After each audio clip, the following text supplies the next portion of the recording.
Son of a... How did this happen in my town? God damn it!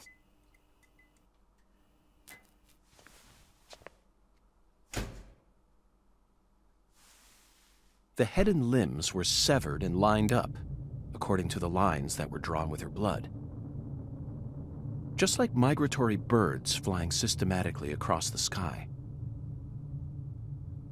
Hey, Zach, what do you think this means? They're severed roots. Severed roots? This is the way the Clarksons kill someone when they want to cut 'em off from the family. And how do you know about this? Everyone in town knows about it. They're just too scared to talk. What does the V stand for, then? Beats me. What, you think I know everything now? Vilitatio. It means quarrel in Latin. That's what the V stands for.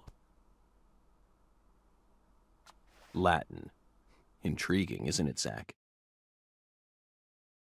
There are no defense wounds on the corpse. In other words, Galena showed no signs of resistance when she was amputated.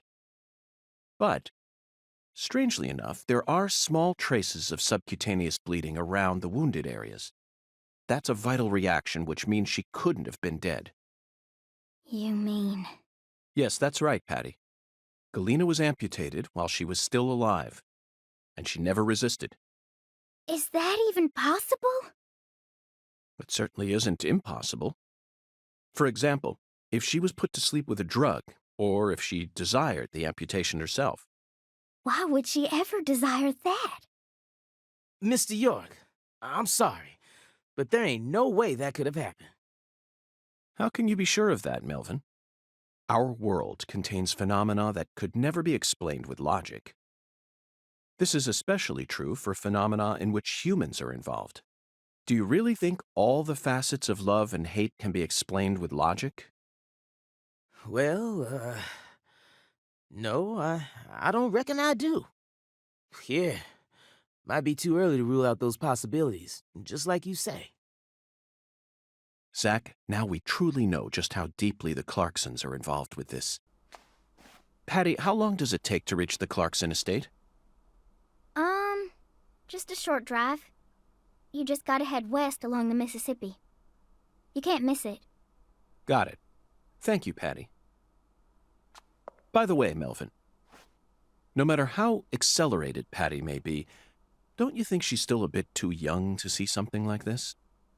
For the record, I have no intent to instruct others on how to raise their children, but... Holy moly, you're right! Patricia, CLG! Come on, sweetie. Kids shouldn't have to see stuff like this. Daddy, it's too late now.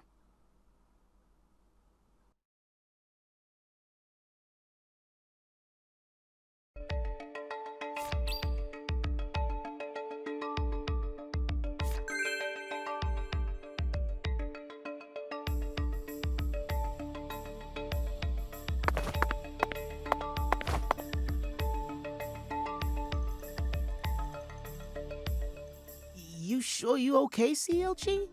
I'm fine. Besides, I'm used to seeing stuff like that on CSI. You're the one who looks pale, Daddy. Well, it did shake me up a little, but I'll be back to normal in no time. Sorry about that, Mr. York. What say we rest in the interrogation room till we all calm down, CLG? Sure thing, Daddy. I'm gonna go sit with Daddy for a bit, Agent York. We can join back up later.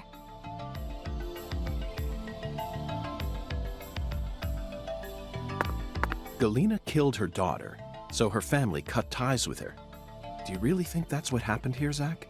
If this is truly the ritual that the Clarksons use to cut ties with someone, why would they go out of their way to do it here, in a holding cell? They could have easily done it after we released her. And judging from how Danny Clarkson was acting, I think it's clear that he really loved Galena. How could he accept this grotesque butchering, even if it was for the sake of the family? There's no point in ruminating on this. We should get back to the investigation. As long as we keep moving, the answer will inevitably fling itself straight at us.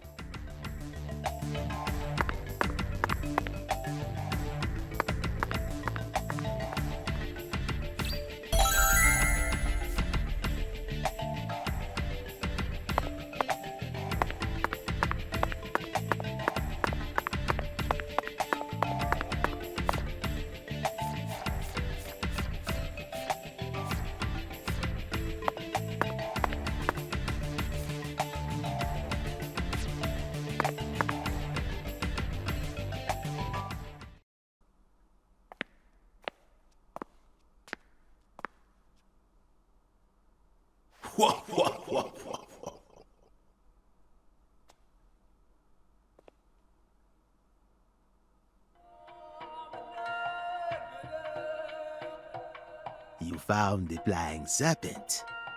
But now, the flying serpent will come to find you.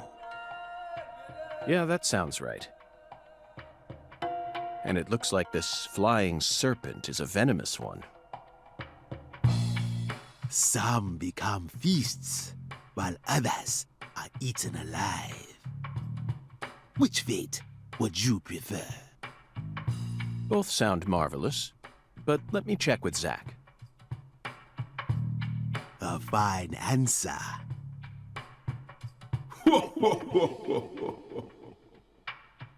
Find the one who fired the pistol at heaven. Within the white hall of beds, brandish the ticket to the goddess. And once again, you will see the other world. Do you comprehend the oracle? Zach, it looks like he's hell-bent on leading us back into that other world. Follow the oracle. Oh, I will, Hungan. There are only two types of things in our world. Things that should be resisted and things that should be accepted. And I believe this oracle is something to accept.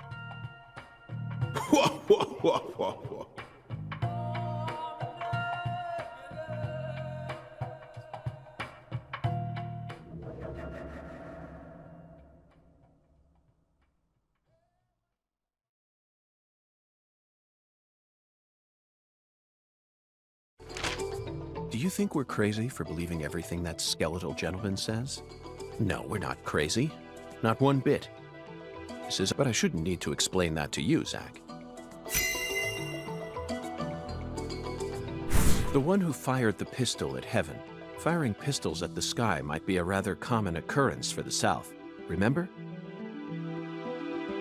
Young Guns, 1988, directed by Christopher Kane. There's that great scene where Emilio Estevez keeps firing his Colt M1877 up at the sky. Oh, but that film took place in New Mexico, didn't it? And the Oracle probably isn't referring to a situation like that. It's got to be for some purpose other than an attack or a threat. Raising a pistol up to the sky, then slowly pulling the trigger, kind of sounds like the start to a race. Don't you agree, Zach? Bingo, Zach. We're currently running a race here. And the one who started this murder investigation is indeed the one who fired the pistol at heaven. In other words, the person who first discovered the body. According to the files, Lisa's body was discovered by Chuck Thompson, a crawfish farmer. He apparently works out of a fishing hut located in the marshes south of the bayou. Let's go pay him a visit. Who knows? We might even get to see some crawfish. What? Why isn't the murderer the one who started this race? Zach, this isn't like you. Of course the murderer isn't the one who started the race. The murderer's running it. They're currently in first place, and they're breaking all the rules. Any more objections, Zach? Within the White Hall of Beds. This one is even easier. There are only a few establishments that have a whole hall's worth of beds, especially in a small town like this. I'm sure you've already got a pretty good idea about what the answer is, Zach. Beds all lined up. Only an amateur would hear that and think it must be referring to a brothel. You really think that's a White Hall? Sorry, but I have to disagree. There's a more obvious answer out there. a place that anyone would think of when they hear the words Whitehall. You never disappoint me, Zach. It's a medical facility. They invite their patients into rooms full of beds where they're tended to by doctors and nurses clad in white. It's definitely a white hall, where people are invited into beds. You always manage to impress me with your intuition. I'm really counting on you here, Zach, and I know I'll always be able to.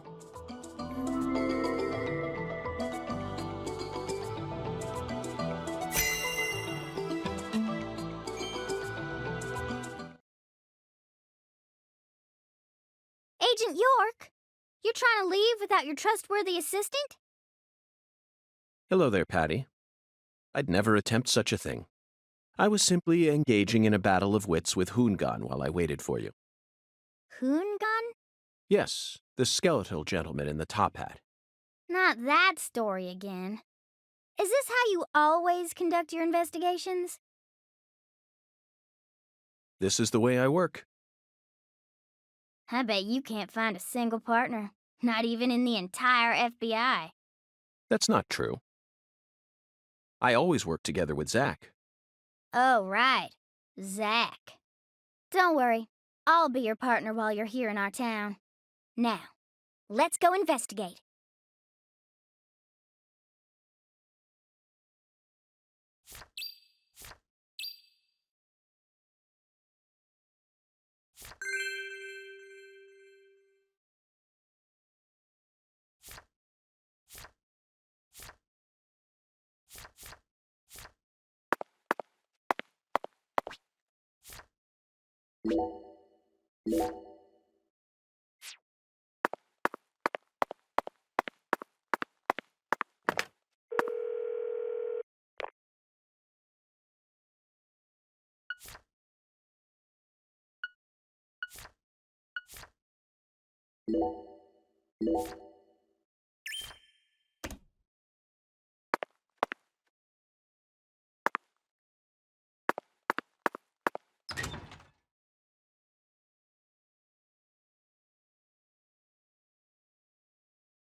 Ugh!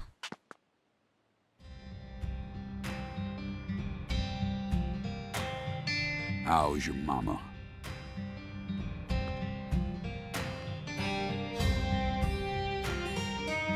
So, you're that hotshot FBI agent I keep hearing about. And who might you be?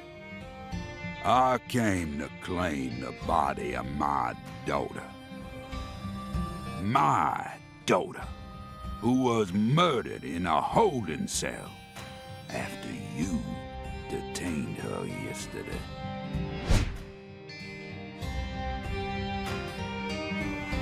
Zach, I wasn't expecting to run into the final boss this early. You must be the head of the Clarkson family, P.J. Clarkson. And you've come to claim the body of Galena Clarkson, whose dismembered corpse was found early this morning. Is that correct? Where did you learn that Galena had been murdered? Zach and I just learned of the news ourselves.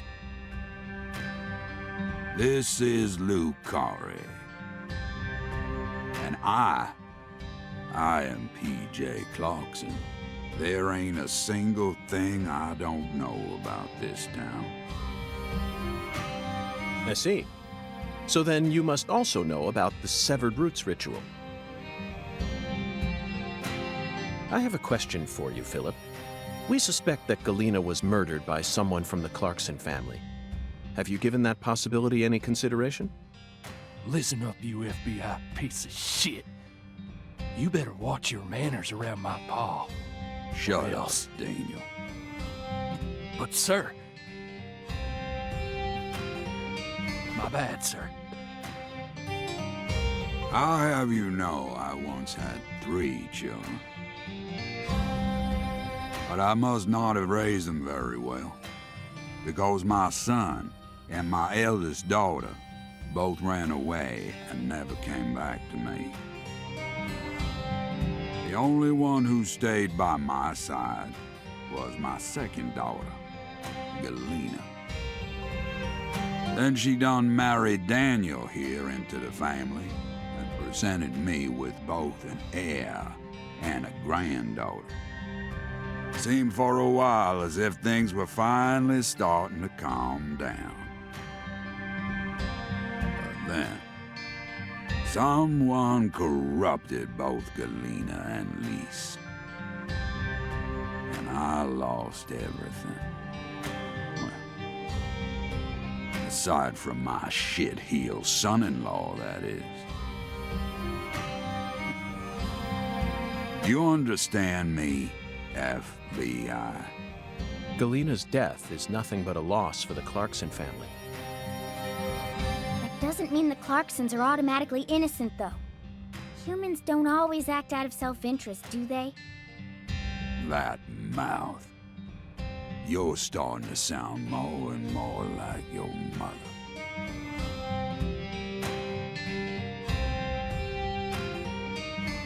We're leaving, Daniel. What? But my treasure...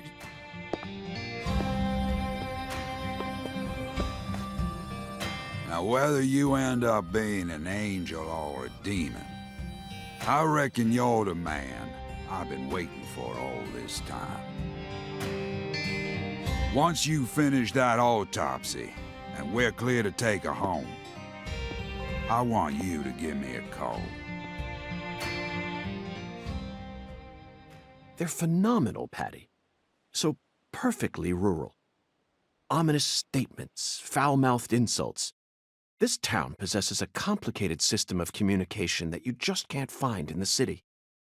Work-centric emails are so cold and lifeless. This is what true human connections feel like. Connections as visceral as blood itself. So, Agent York, what's next on your agenda? The last boss may have gotten the jump on us, Patty, but I didn't let him shake my resolve. I intend to obey the skeletal gentleman's oracles, and that's that. First, we should head to either the home of the person who discovered Lisa's body or to the town's medical facility. Well, Zach, what do you think?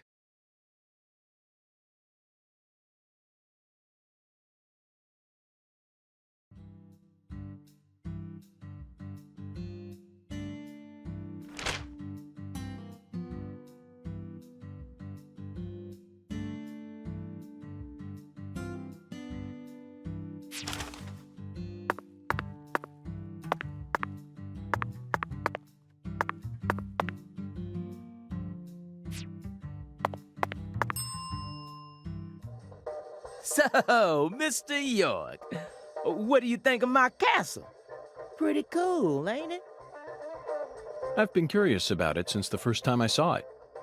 You've got excellent taste, Melvin. I dub it Lou Crawfish. I'll have you know, crawfish is pretty much its own food group in this town. Since this store carries all the bare necessities you'll need for daily life, I reckon it was an apt name. If it's sundries you're looking for, there ain't much you won't find here.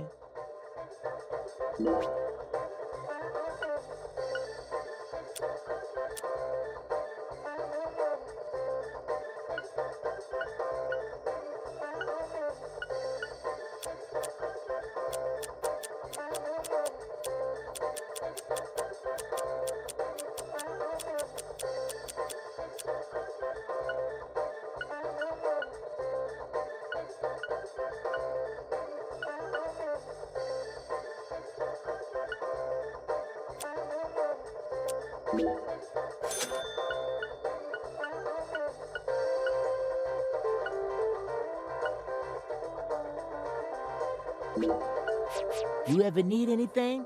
You just come on by, Mr. York. You're not only the sheriff of this town, you also manage a general store. Sure, as long as you ring this bell here. That's terribly convenient, Melvin. But I have one concern. What if a crime occurs while you're managing the store?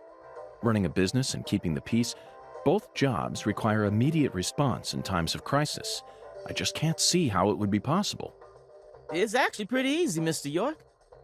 But what if a criminal who just robbed a bank came here on his way home and bought up all your stock? Oh, I like the sound of that. You want to make me rich? Hey, how about you just buy up the whole store while you're at it? I'll never let money stand in my way. It's not the boss of me, for I am the last shopaholic. Ooh, I'm funny. Melvin, that was a serious question. Really? Huh, could have fooled me. Not even the Clarksons would do something that crazy. No point in preparing for something that'll never happen, right? After all, this is Lucare, the tiny forgotten town in the middle of southern nowhere. Get it, Zach? It's Occam's razor to a T. Melvin, I have to say you're a very balanced man. Now I feel confident that the Woods household will do just fine, even if you end up losing your job as town sheriff. You sure are a joker, Mr. York.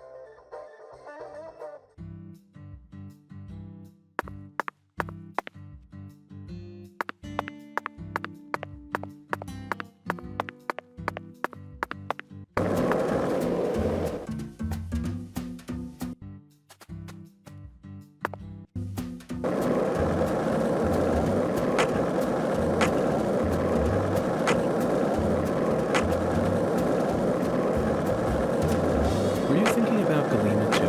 And all the other women we've seen so far on our travels across the states? Zach, I'm right, aren't I? This is a vast country. Incredibly vast. And it's mostly composed of mountains and deserts and farmland, with small towns scattered about here and there. That's how America used to be.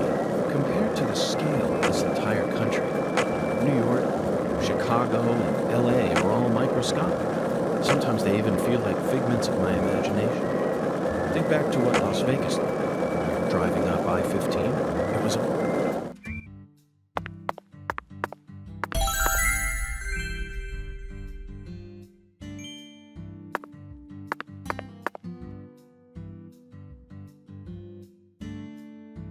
Hey, Agent York.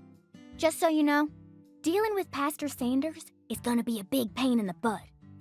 a big pain in the butt? That's what I said.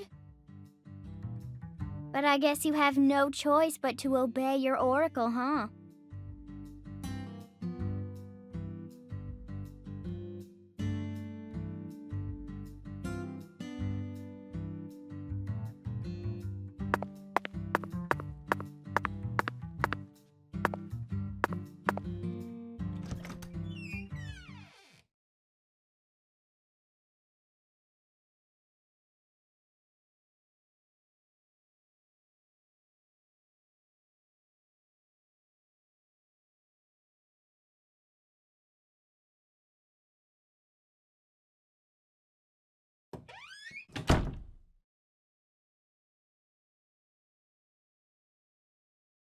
I don't like hospitals.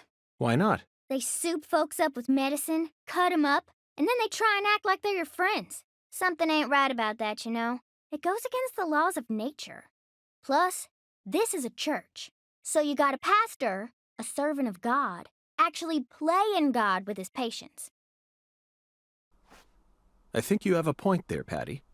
These days we can neither determine death nor reproduce without the help of modern medicine. Yeah, our world's become quite an unnatural one. Oh, excuse me. This is Lucare. You need to watch where you're going, or someone might end up tripping you.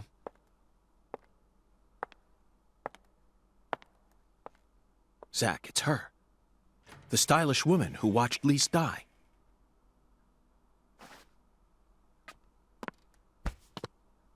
I've been waiting for you, lost lamb.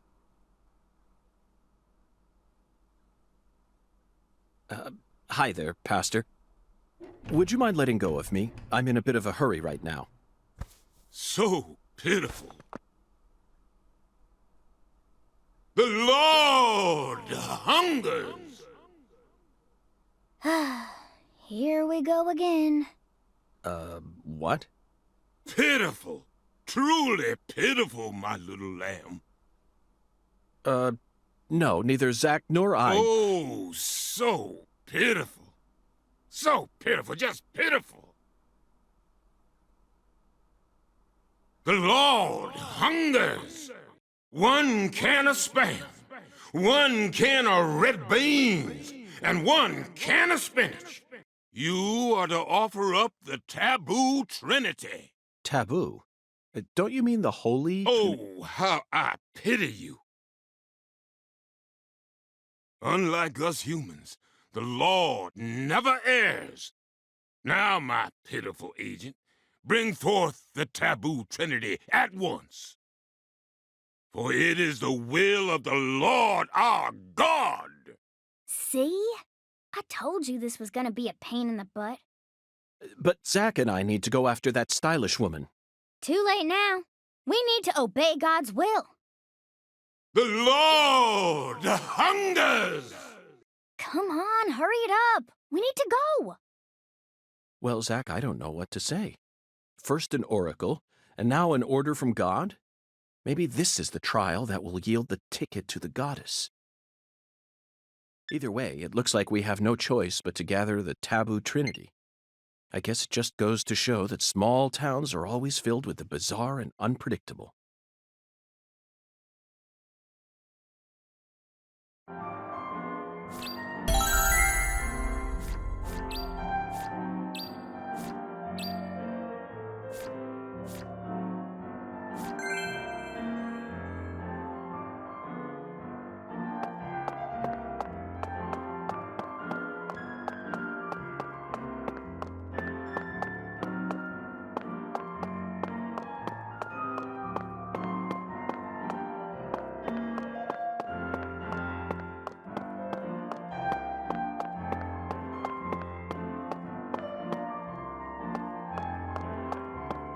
One can of Spam, 1 can of red beans, and 1 can of spinach. You are to bring forth the taboo trinity, for it is an offering to the Lord. Hey, Tyrone. Pastor? 1 can of Spam, 1 can of red beans, and 1 can of spinach. The Lord hungers! I suppose that even an FBI badge is powerless in the face of God. It's no use, Zach. We'll just have to go out and assemble the taboo trinity.